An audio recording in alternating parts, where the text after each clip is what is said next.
Me acuerdo una vez que dijo que no se podía dormir en un lugar que no se fuera en su Que no cama. fuera su casa. Ajá. Pero haz de cuenta que ese día le quitamos los tenis como 4 veces. Ah, no, ella se quitó los tenis y le pusimos unos viejos del hueso. Queremos que se fuera con ellos. Y todavía, ella había grabación y la borró. Chapa.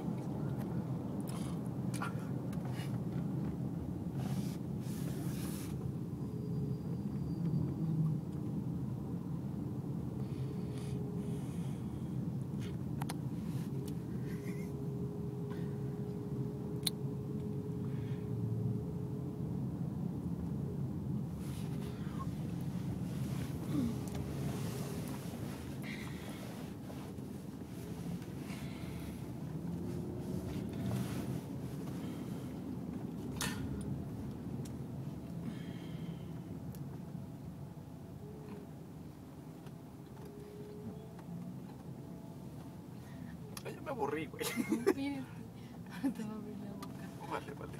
Toda.